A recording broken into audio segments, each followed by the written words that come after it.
मथुरा के प्रसिद्ध शिक्षण संस्थान बीएसए कॉलेज के अध्यापकों ने कॉलेज के प्रबंध समिति पर सवालिया निशान लगाते हुए करोड़ों रुपए के भ्रष्टाचार के गंभीर आरोप लगाए हैं। कॉलेज के अध्यापकों ने तो प्रबंधक समिति को ही गैरकानूनी बताया है। बाबू शिवनाथ अग्रवाल डिग्री कॉलेज यानी कि मथुरा का प्रतिष्ठित बीएसए डिग्री कॉलेज पिछले काफी समय से विवादों में अपना नाता जोड़े हुए है। कभी प्रिंसिपल की नियुक्ति का मामला हो, कभी प्रबंध समिति के गठन को लेकर चर्चा में रहा है। वर्तमान में बीएसए कॉलेज के शिक्षा संकाय के विभागाध्यक्ष और वाणिज्य संकाय के प्रवक्ता ने बीएसए कॉलेज की प्रबंध समिति को अवैध बताते हुए समिति के पदाधिकारियों पर 500 करोड़ रुपए के अधिक कॉलेज की धनराशि के मनमाने ढंग से दुरुपयोग और हड़पने के गंभीर आरोप लगाए हैं। वाणिज्य संकाय के प्रवक्ता यूके त्रिपाठी ने कहा कि 2011 से प्रबंध समिति अनुमोदित नहीं है, तो फिर इनके द्वारा कॉलेज में कराए जा रहे सभी कार्य अवैध हैं। उन्होंने कहा कि तथाकथित पदाधिकारी अनियमितताओं कर रहे हैं और घोटाले कर रहे हैं। इस दौरान उन्होंने कुछ लोगों के नाम भी गिनाए।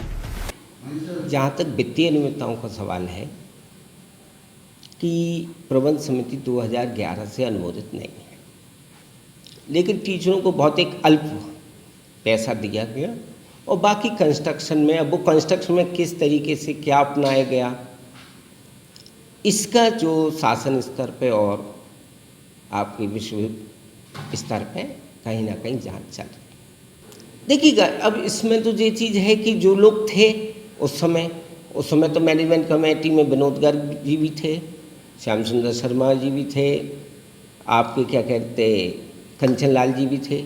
अब ये स्पष्ट कर देना कि भाई किसने की, ये तो बहुत मुश्किल काम होता है, क्योंकि ये जांच का विषय होता है।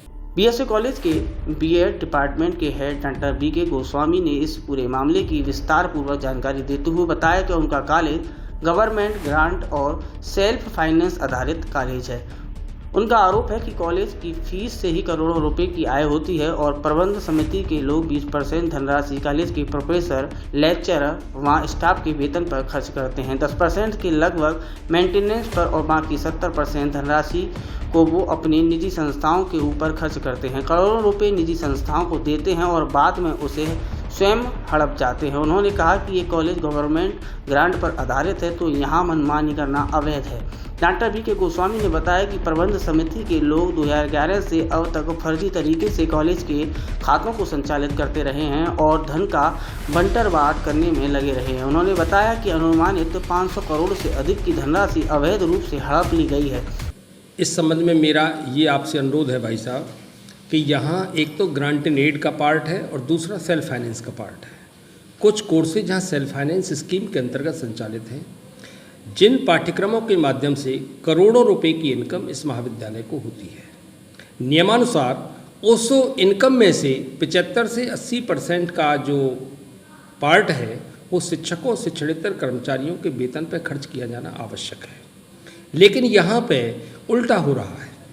यहाँ पे मुश्किल से 20% पार्ट तो शिक्षक और कर्मचारियों के वेतन पर खर्च किया जा रहा है। 80% में से 10% बमुश्किल यहाँ की बिल्डिंग के मेंटेनेंस पर खर्च किया गया होगा, बाकी 70% वो कॉलेज से बाहर जा रहा है।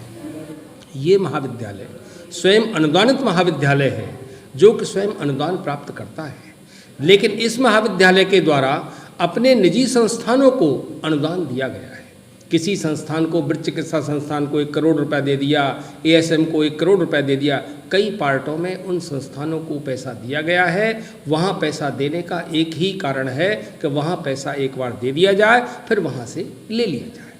ये गवर्नमेंट ग्रांटेड संस्था है और गवर्नमेंट ग्रांटेड संस्था में मैनेजमेंट के साथ प्राचार्य का भी खातों में नाम होना आवश्यक है। लेकिन अब तक ऐसा होता रहा, यहाँ मैनेजमेंट स्वयं ही खातों को ऑपरेट करता रहा, जो कि नियमानुसार शासनादेशों के विपरीत है।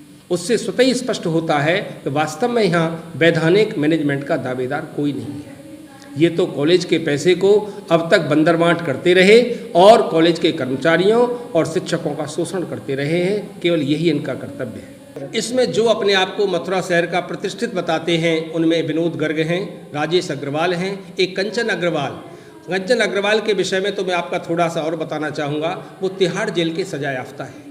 ये भाई साहब छात्रों की फीस का पैसा है और छात्रों की फीस के पैसे का दुरुपयोग किया जा रहा है और आप ये देखेंगे कि यहाँ पे महाविद्यालय का इनके द्वारा कोई विकास नहीं किया गया। महाविद्यालय का विकास तो पिछले 7 महीने से शुरू हुआ है।